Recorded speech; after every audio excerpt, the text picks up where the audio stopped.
Hello. Well, it's springtime in northern Illinois, and that means, yeah, robins, yada yada.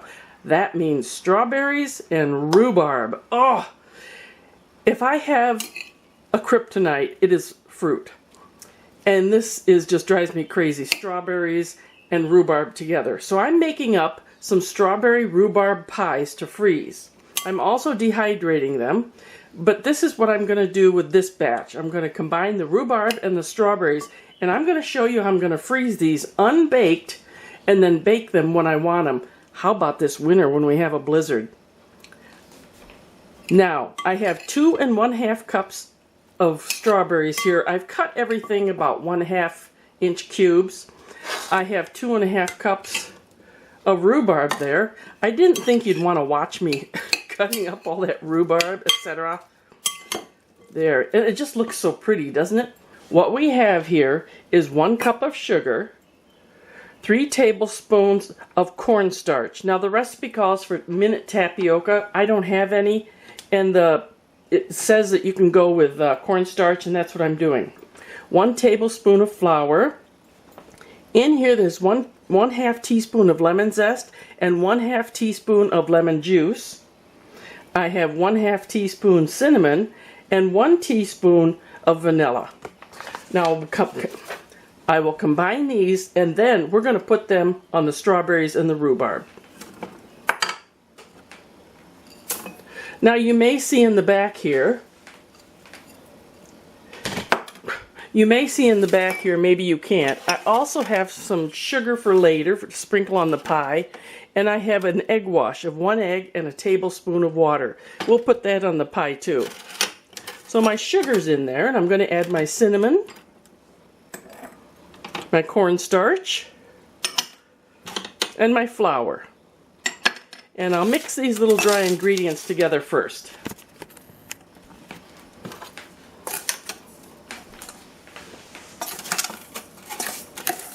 Then I'm going to add the liquids.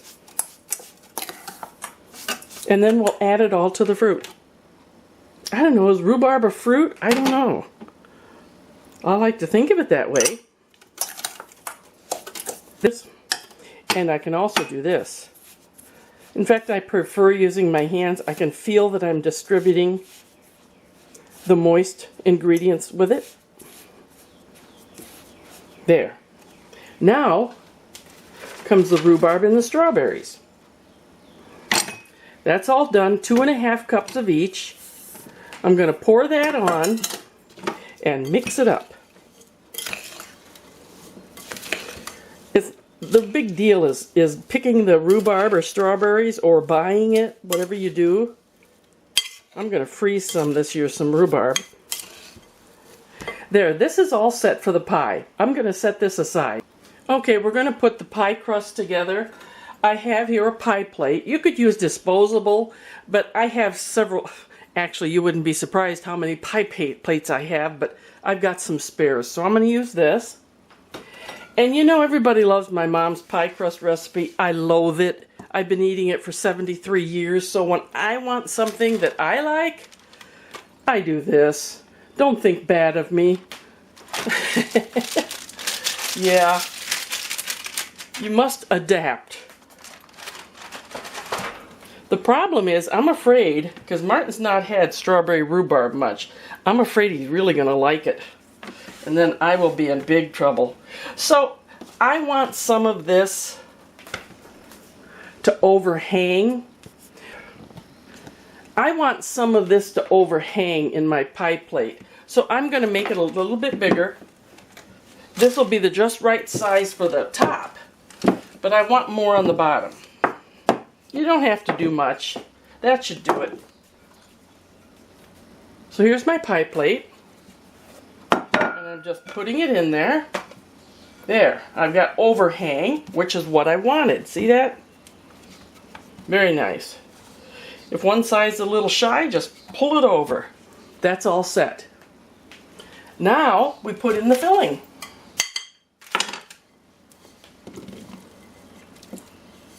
I guess I didn't really make that easy for you to see, did I?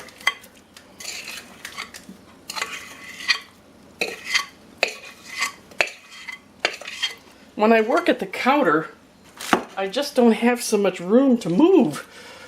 My maneuvering is cut short. There. Now we're going to put the top on. Now some people would add chunks of butter on this, but yeah, I don't think I need it. As you can see, I have the other half of the pie crust, and it's just right the size it is. So I'm going to put it on my pie. See there? I just put it on, it's just right, and now this is what I'm going to do. I'm going to tuck in the dough. See that? I'm tucking it under. I'll try and show you a little closer. See, there's that dough, that dough. I'm kind of connecting it and rolling it over. And this is to hopefully avoid some of the spillage you might have. See, I gather that up, roll them together under. Did you see that, or am I in the way? We just finished up asparagus. Oh, it was so good.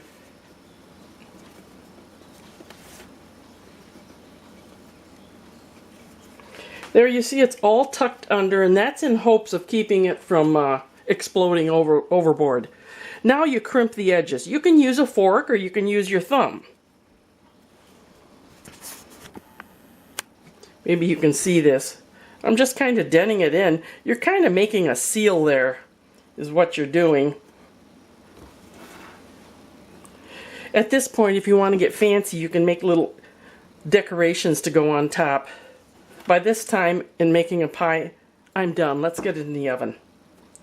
But I have a sister-in-law that does that so, oh my goodness.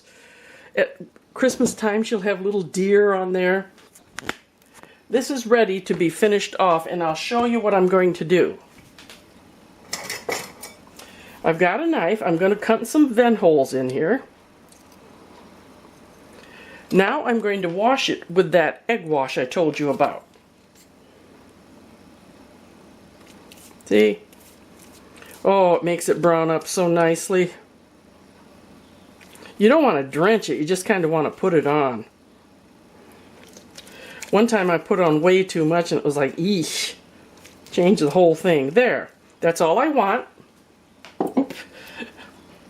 Now that extra sugar I told you about, you're going to sprinkle some on. And this is all set to be frozen. Now in a second I'm going to have a segment on there on how to bake these once they're frozen, but this is all there is to it. Now I'm going to let this freeze and I'm going to show you what I'm going to do with it once it's frozen to store it. So what I did was I wrapped it in cling wrap. I am so bad with cling wrap, I wasn't going to show you how I fumble it around. And I don't use it very much. This is from Christmas like 5 years ago. And the next thing I'm going to do is wrap it in aluminum foil. This I can handle a little better.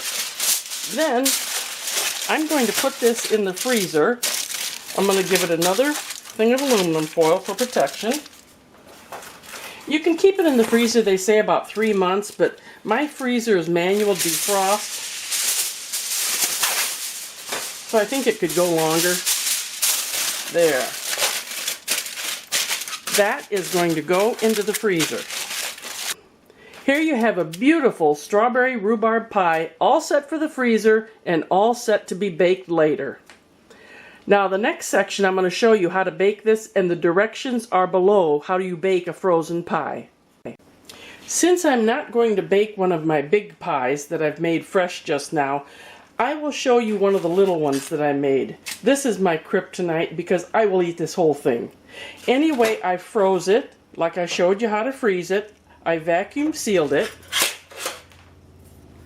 The oven is at 425. Take this out. I put some aluminum foil on my tray because it will probably bubble over with all the yumminess. Now I'm going to put some aluminum foil on the edges. When I do a regular pie, these are well worth the purchase. I love these. I would set this on the outside and then the crust would not burn. You would still have a nice tan crust for the rest of your pie. But because they don't make them that little, I'm going to put some aluminum foil on this.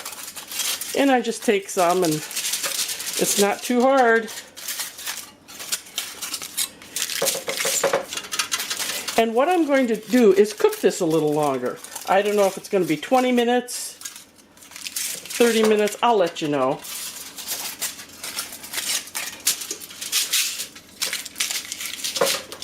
I know it looks goofy, but it keeps your outside crust nice and tan.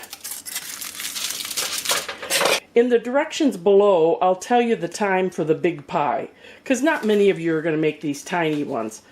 But just remember, I will cook this less than I do for a big pie, which makes sense. So in the oven it goes, 425, 10 minutes, then down to 375. And you should be able to do it even if it's a big frozen pie in 50-55 minutes, I believe. You want to add on 10-15 more minutes. Let's get this in. You know how I like to describe hot food as like molten lava? Well, that's what this is like on the inside. This baked up beautifully. I love strawberry rhubarb pie.